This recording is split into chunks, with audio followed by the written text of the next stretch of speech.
Hey out there, YouTubers, it's your boy D Bellboy, the Black Ranger here, live and direct, coming at you all with, you guessed it, another Genesis Hero video. So yeah, last video we took a look at Mrs. 100% crit chance, Mrs. Artilleryman, Lydia.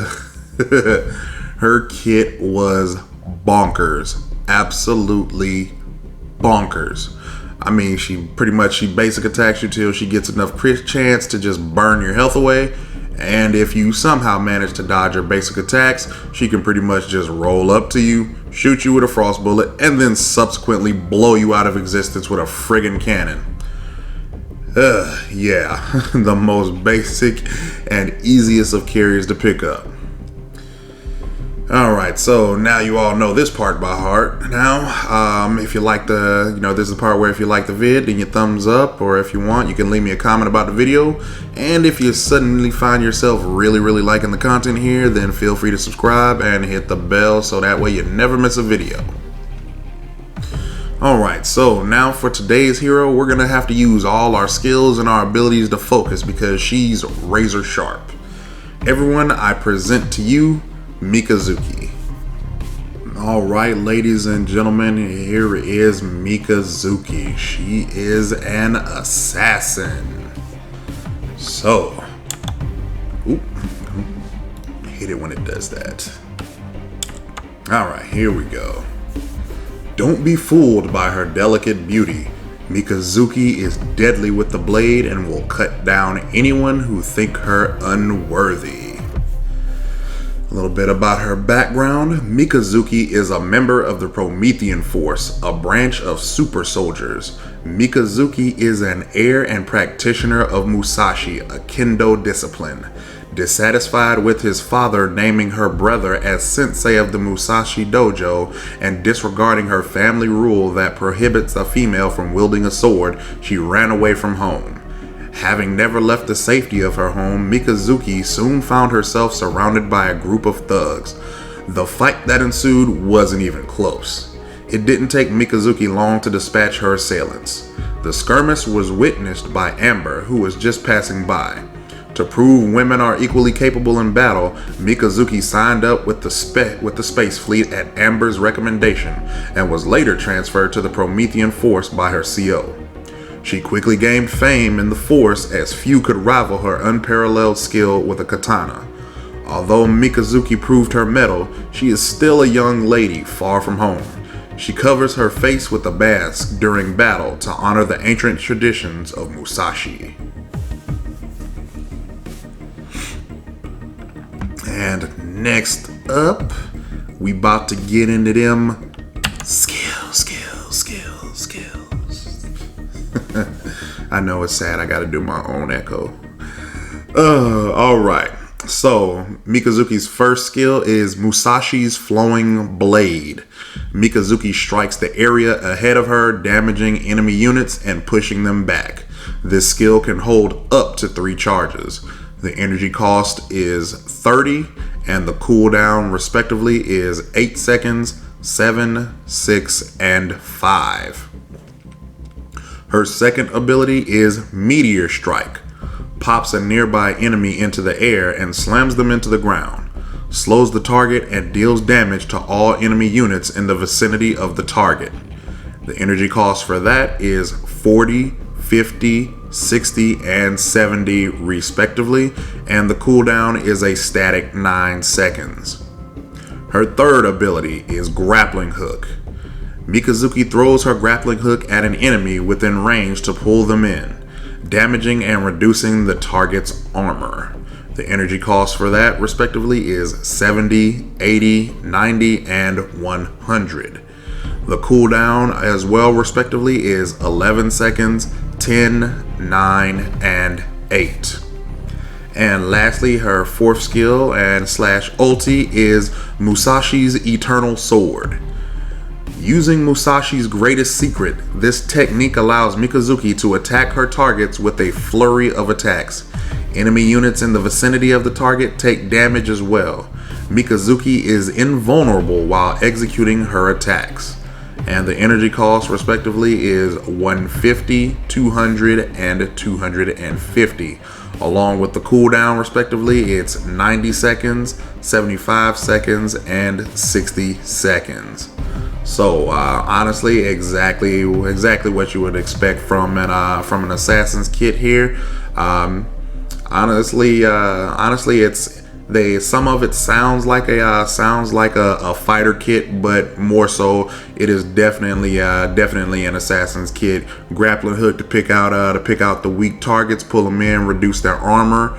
Then you're gonna go ahead and meteor strike them up into the air. Hit them with the flowing blade to go ahead and push them back a little bit, and then quite literally just finish them off with the eternal sword in that. And I'm more than likely probably in that order.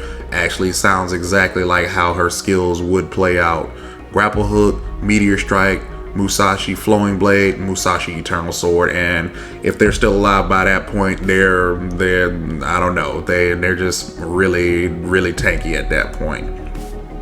But also on a side note as well, her eternal sword is yes, you can attack with it, but at the same time, since she is invulnerable, if you're having trouble getting away, you could totally use that to get away. If there's like if they have somebody on the enemy team with a pool, totally activate the invulnerable and just just skip right out and don't get and it won't harm you. So nice little aside about that as well too. Next up, the recommended loadout for her. So first is going to be Atomic Booster. It costs 5,100 gold, gives plus 40 attack damage, plus 300 health, plus 300 energy, as well as plus 5 health regen and plus 3 health regen with plus 17% cooldown reduction. Its passive, Ground Zero. After using an ability, the next basic attack made within 5 seconds deals 30 plus whatever your attack damage is times 0.4 additional damage in a 225 radius around the target. The second item is Antimatter AP Gun. It costs 4,800 gold and gives plus 65 attack damage. Its unique passive is Perforation. When attacking, reduces the target's armor by 35. The effect lasts for 5 seconds. Third item is Medusa's Shield. Costs 3,800 gold, gives plus 25 attack damage, plus 50 armor, and the active is Energy Flux, grants the wearer immunity to all energy effects for 5 seconds. The movement item on her is Turbo Boots. Costs 2,500 gold, gives plus 70 movement speed, gives plus 20 attack damage, and plus 20 armor, with the unique passive Fusion Burst. Increase movement speed of the wearer by 25% for 3 seconds with a cooldown of 8 seconds. And then fifth item is the Eclipse. It costs 5,500 gold, gives plus 110 attack damage, and has a passive Take Aim. Basic attacks gain 75% True Strike. And then lastly, Plasma Blaster costs 5,350 gold. It gives plus 80 attack damage and plus 20% crit chance. With the passive Deadly Strike, increase the critical damage by 50%. So honestly, yeah, everything in this kit, it literally just full head synergizes with her abilities. Her grapple lowers armor. You got the antimatter gun, which even further lowers the armor even further. You have the Eclipse, which gives you true strike. And then on top of that, you've got the Plasma Blaster that's giving you crit chance and increasing your crit damage. So when you do crit, it's giving you're doing 150% crit damage. Yeah, it's just a nice little fusion of everything coming together. And then and finishing off with like Atomic Booster. Atomic Booster actually gives you a little bit of wave clear or minion clear as well too, because it deals damage in a radius to you when you use an ability and then you make a basic attack. So dealing out a little extra damage at a time, but mainly it's for single target DPS, and like judging from what they give you, it does its job pretty well. Because like I said, with her kit in the order, you activate the grappling hook, it lowers armor. The antimatter gun, when you basic attack, is gonna reduce it again. You've already used a skill, a basic. I'm sorry.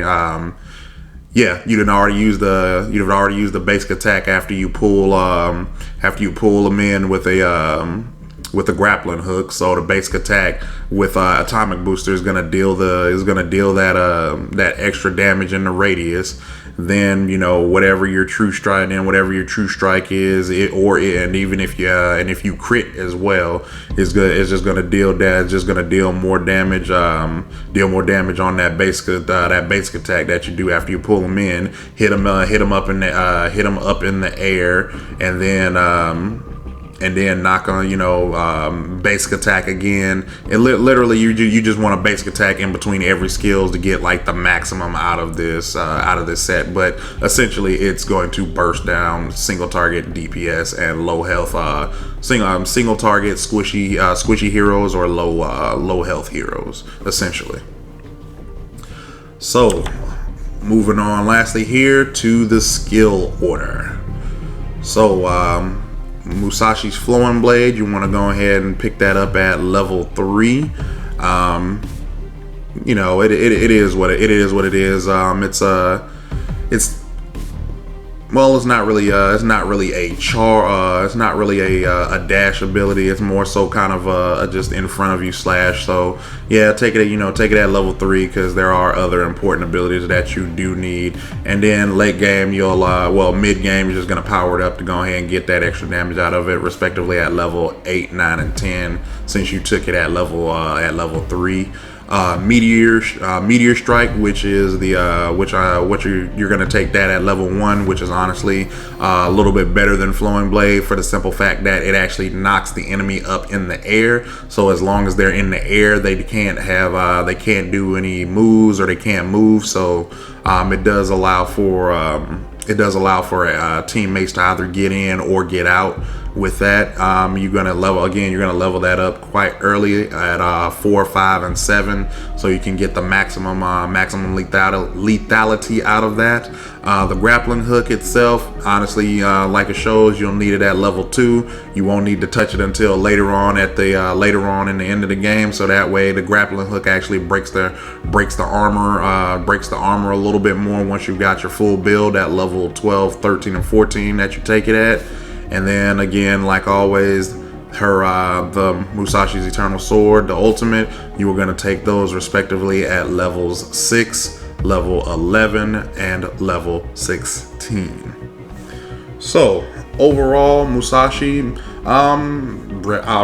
it's a standard assassin. I kind of expected to be a little bit more complicated than what it was, but really her skill set is kind of straightforward. You do all your abilities in a row, and then you're pretty much relying on your items to go ahead and make up for that extra burst that you do from your base skill set. So like as we're looking at it here, literally grappling hook, basic attack. Yeah, the basic attack is gonna get that AOE damage. The armor's already low from the antimatter gun, as well as the grappling hook, the grappling hook. You hit them, that procs the AP gun, lowering it even more. You knock them into the air with Meteor Strike, basic attack them, procs AP, the antimatter gun, as well as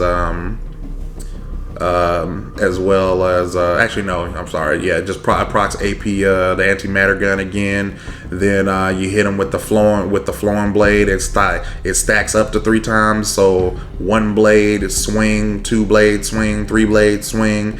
Just steadily procking that antimatter gun to destroying their armor, and then you finish off with the Eternal Sword if they're not dead by then. So yeah, really straightforward kit. Nothing else too much to say on that. It's just all it really is just build dependent on her as far as items. So that is going to do it for this video. I'm going to wrap it up with, if you like how we always do, if you like the video, go ahead and give it that thumbs up. But it's not necessary, because like I said, you guys watching and me talking to you in the comments is good enough for me. As well as, if you like the content I'm putting out here, go ahead and subscribe and hit the bell, so that way you can always catch the videos when I upload. And like that, guys, I'm gone. Remember, we're always good like grandma's cookies.